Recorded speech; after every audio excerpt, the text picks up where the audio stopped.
All right, welcome back to the show. It's tea time on Plus TV Africa. I told you when I said it's Freestyle Friday, it's Fun Friday, it's Let your chai loose and your hair down Friday. Yes, I was right about that. Now it's time to meet our personality of the day. And I've been sitting on there and had the Goldfish.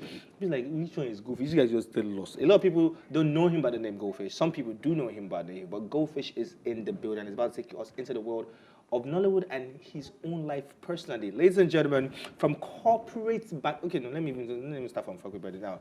With 37 movies, plus counting, right, under his belt, he's recently known as Ekun in the global Amazon Prime original Gangs of Lagos, right? Yeah. So let's just start with that one. Let's just say MRGN, Otilo. Now for corporate banking to entertainment, Damilola Ogunsi. Did I get that right? Ogunsi is right? Yes, Ogunsi. Fantastic stuff. Popularly known as the Goldfish, is a first-class Nigerian MC, compare a product of the New York Film Academy. Now, if you do that in Los Angeles, if you're able to achieve that, okay, Otilo again. He's a Hollywood trained actor and presently one of the fastest rising. Why is he one of the presently? He's been there for a while. For a while, yeah. Like anyway, fast rising fast rising movie stars in Nigeria, a multi-talented entertainer per excellence. He is presently involved in other areas of endeavors such as automobiles and real estate. Like, how do you even do that? When Nigeria happens to you, and apart from Nigeria happens to you, when your mind just expands and like, okay, cool. Ladies and gentlemen, boys and girls, welcome to the studio. Our very own, the Goldfish, Damilola Ogunsi. How you doing? I'm fantastic. Welcome to the show. I was doing that drum roll. Like, when we are doing the repeats, I'll say, I don't. No, like, I was worried like 2 weeks ago you're supposed to be around. Yes, and I was. He was. Everybody's ready, the phone lights were buzzing, and you couldn't make it. I was scared. Like when they say, "Okay, I'm being rushed to the hospital," like, "Okay, what's going on? How are you?" Yeah, I'm totally fantastic. I think I just got something and total, very painful chest, like coughs and all that, like a chest infection or something. But I'm totally fine now. So, and I didn't want to, come here and put anybody in harm's way just in case. So, wanted to have it checked. And I think it was just stress of working, running up and down Lagos, and just needed to rest. But I'm good now, so I said that, man, I gotta come here and have tea with you guys, man. You guys can't be having all the fun alone. Yeah, we try. So you want to shoot because I have so much stuff to talk about. Okay, so you said Goldfish is the name that we all know him as. Where did the name come from? Was it someone gave you or something? This question. Okay, so the thing is, every time I get to talk about this, so it has two parts. It has the romantic part, and it has the criminal part. So now you're gonna pick one. Which one do you want? Both. You see, I knew you were going to say that. Okay, so I'll give it to you quickly. See, when I was a little boy, and I'm still a little boy as far as I'm concerned. So I attended a missionary primary school where there was a convent. It was St. Clair's Nursery and Primary School. It was in Osun State. So I attended a missionary primary school where they had a lovely convent. You had all British teachers and Ghanaian, and it was a lovely big place. But they used to tell us not to go to the convent. But you see the way I grew up, I never used to feel different from anybody. So I used to play with all my friends. So we went to the convent one day, and we got caught. But rather than chase us, do you know that they didn't even chase us? We just ran away thinking we had escaped. So like before the end of the class, the teachers and probably one of the priests or something just came to the class to come and fish me out. And then that was the first time he said that, don't you know that you are a goldfish? And the goldfish so that was the first place. So, but I was a little boy then, I was primary school, it didn't stick. It didn't stick, right? So I had a couple of other nicknames down the line, Albino, Damien, this one, that one, some that I should not even mention on TV for security's sake. Then I think in about 2010, I started dating this girl then. I was trying to revive, I'd gotten out of university. I was trying to like establish my MCing gig. So I was dating this girl then, lovely chick. And her sisters used to call me the Goldfish. I remember anytime I got to the house, her sister would say, your Goldfish is here. So I was like, okay. Then I just picked an event. And so my next event, I told the people that, look, when you're going to call me up, just call me the Goldfish. And when they called me up and I came, there was an applause to that name. So I was like, okay, this thing ends out. And from there, and as you can see, the Goldfish has no hiding place anyway. So yeah. All right, cool. Yeah. I'm gonna go a little bit into tradition right now, right? Sure. You're Yoruba by your name. The Yorubas call people, the albinos, they call them Orisha. Okay. Right, that's what you were saying. Do you feel that kind of way? Like, do you feel like when you walk in a place like, do you know what I am? Do you know what my people call me? Do you know what the Westerns call me? I'm an Orisha. Do you feel that kind of way? And has it in any way projected your career so far so good? Well, so if we look at it that way, I mean, I'm the son of God, and I come from it from the son of God perspective. I'm the son of God. My papa owned this earth. Okay, so before you go further. Number one, Okay, now I know where you're going. Before you go further, Oh, yeah, let me point this out. I am a Christian, right? Oh, Yeah. okay. I am too, very.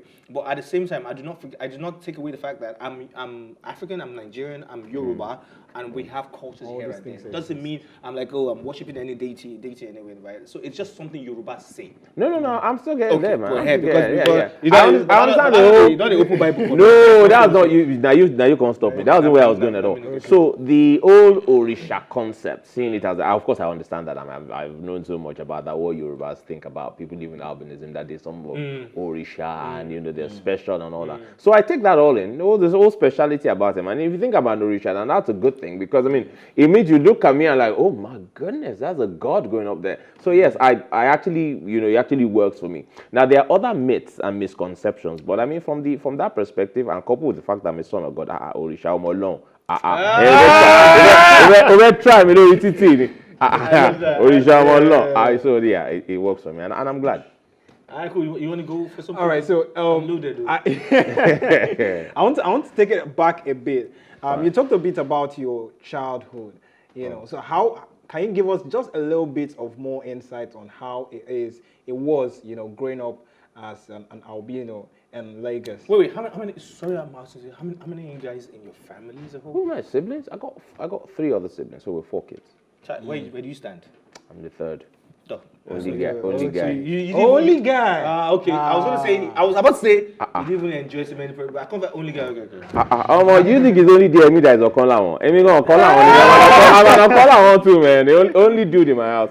So I got 2 lovely, beautiful. I got 3 lovely sisters. The two ones ahead of me, they're dark skinned. My parents are dark skinned, so it's only I and my younger sister who is incredibly beautiful. People see me and say that, oh, who is incredibly beautiful. My younger sister, she's amazing. People see me and tell me that, I'm a fine boy. Man, you need to see my kid sister. That girl's on another level, man. I mean, my kid sister with this, so, but how was it growing up? You see, the beautiful thing, one thing that, now I understand all the myths and misconceptions that happens in Africa with people who live with a different skin tone. And, it's life. Yes. That's the cards that life has dealt you. You got to make the best of it. But one thing that my parents did, was that they didn't even really do anything. What they did is they just treated me and my sister like all the other siblings.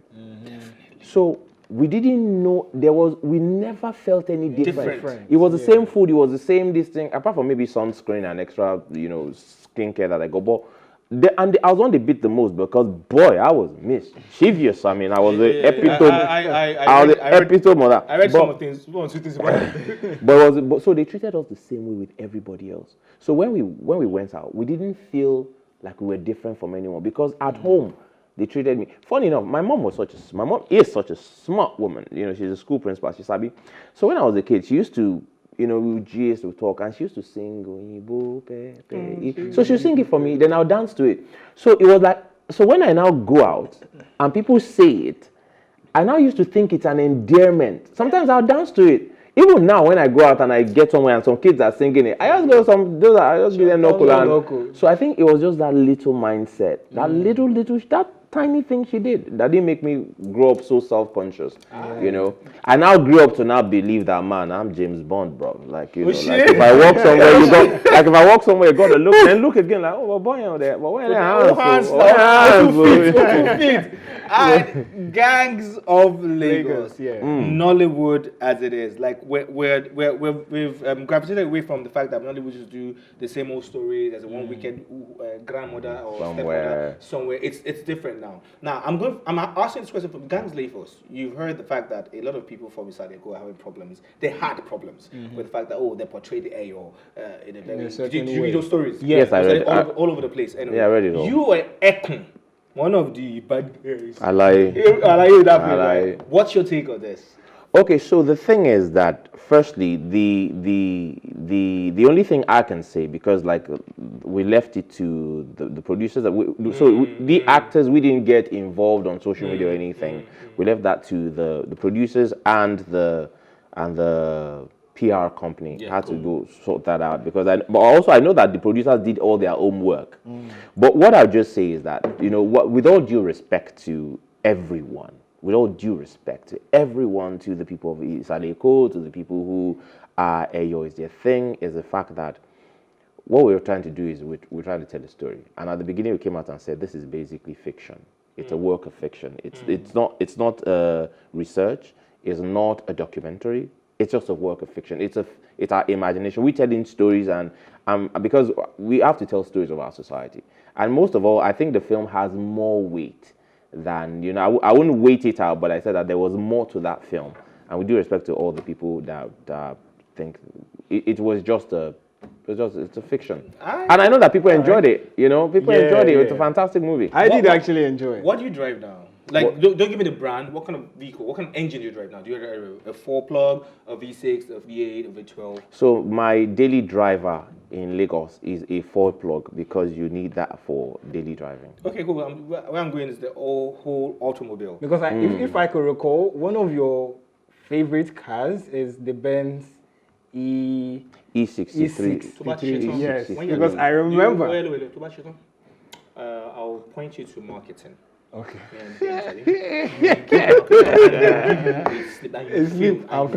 Oh, okay. You just say, don't just say the mobile. He understands. The one with the. I get you. That looks like a G-string. He understands that one. Bravo. Oh, no, you see what you're talking about. Bravo. Let's say it that way. Anyway, so.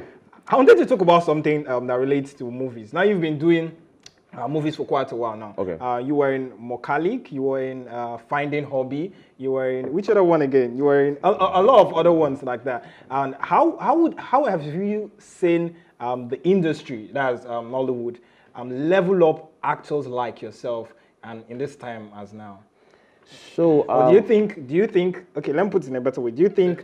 Because I was getting confused. Do you think the industry, you know, has changed or has leveled up to help actors more like yourself come up into movies, you know, especially talented actors? Because I know a friend of mine, TJ.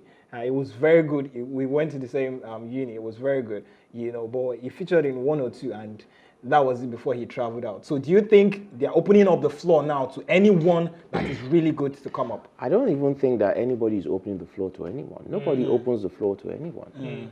You see, I'm going to quote something, and I'm going to quote something from the Bible, and I'm going to describe it for you.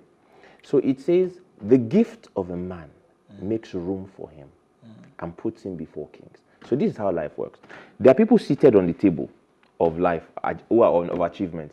If you want to get to that seat, you have to have your gift. It is your gift that will make room. Ekuru, then you take a seat. Nobody really just opens the doors and says, you have to come forward. And because you see that, and I get the point you're coming from, that inclusion, all right? Yeah. Now, we're appreciating that because, yes, inclusion is going on. But one thing is that before inclusion can come on, people need to see the possibility. So one of the things that I'm grateful that God has helped me to do is that as far back as 2000, and as I jumped into film in 2014, but my big break was in 2017 when I did The Tribunal with Omotola. Yeah. And coincidentally, it was a story of albinism, and I've gone to do many other parts: cop, romantic, doctor, lawyer, villain. So it was one of the things I've been able to do, you know, which God has helped me to be able to do in Hollywood, is to also show producers that there is a possibility. When I was going to come on, I mean, there was a director in this country who I'll respect and not mention his name, said to me that, why do you want to go into Hollywood? It's not a place for people like you. I'm not joking. Everybody respects him. A known person. Very known, one of the most prominent. Wow. And I decided that, look, I said something in an interview. I said that I want to be known. I don't want to be known as the albino actor. Yeah. I'm the actor who's an albino. So it's a different thing. The albino actor is the one you go to every time who you want to play an albino role. But the actor who's an albino is the actor. He's actually an But actor. because on a normal day, I live a normal life. Now, if I drove my car here a normal day, I talk to the girls I like, I go to the places I want. So that can also translate to film. So that's what I'll be able to show the world, that you could do anything. Look at Gangs of Lagos. Who would have thought Ekun would be an alaye? Then look at that fight scene. So remember, you look at all those things. So you can see how that. So now people can now see that if anybody could do it, and I now like the fact that other people, even albinism, are now coming up. People are doing amazing things. Look at Posho. Look at expatriate comedian. Look at Prosper Light. Look at all these guys coming up. Look at White Man, the guy who sings, who's in Davido's crew. I mean, look at models that we have. Look at Viviane Adejo, who's in Brown Skin Girls with Beyonce and Wizkid, and she did something with what's it called, Files again. Files. I mean, so look at all these things. So like, you can't wait for the door to open. Sometimes you got to go kick that door open. Okay, let's talk about you away from everything you've done. Let's talk about you as a person, as an embodiment of so many talents here and there, which I think sometimes, let's say jack of all trades, let's say is a massive man, right? You're into so many things right now. What's up with you as a person, as an actor, as a producer, as an entrepreneur? What's new? What don't we know that's coming up apart from all the projects you've done? Okay, so what don't you do? You already know about cars, you know about real estate, you know about entertainment, you know about... We don't know if you're married or if you're... Oh no, right at this moment. Or if there's an Anita somewhere, we don't know that.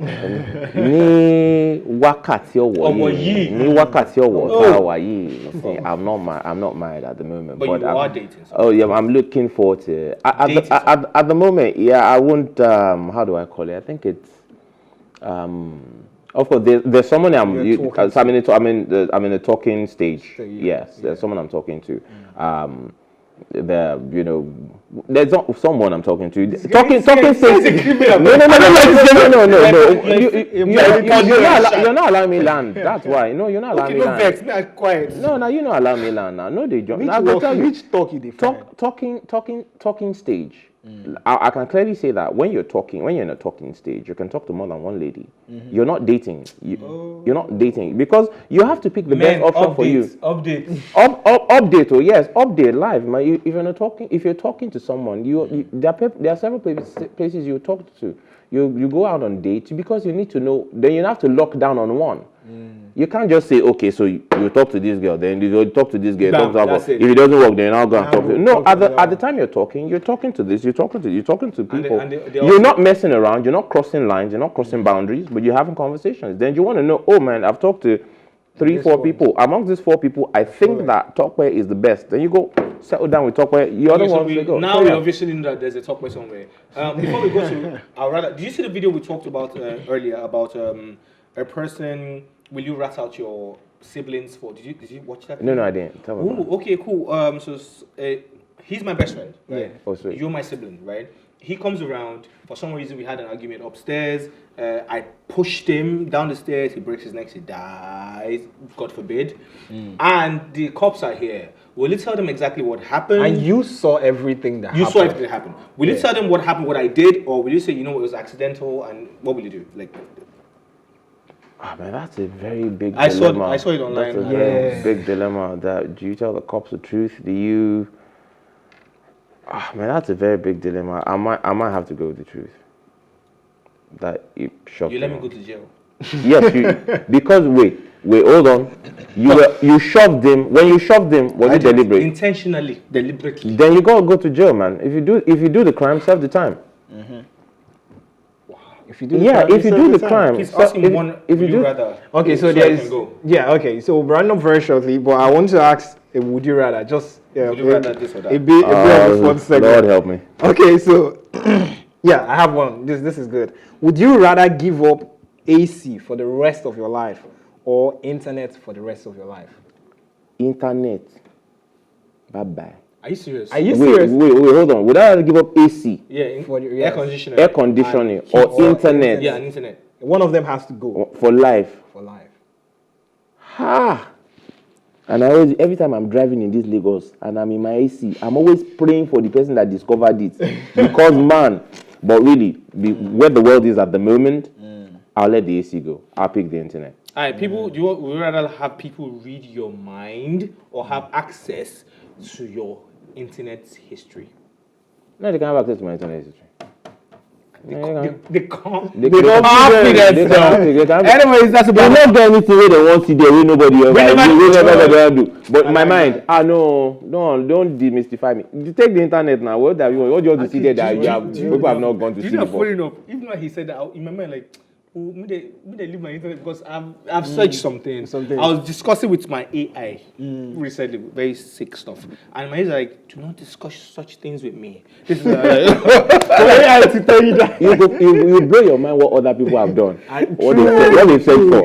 It's been amazing today. We gotta go. Thank you, Damilola. God bless you. Thank I you. hope we can do this on a bigger level, and I hope your own movie.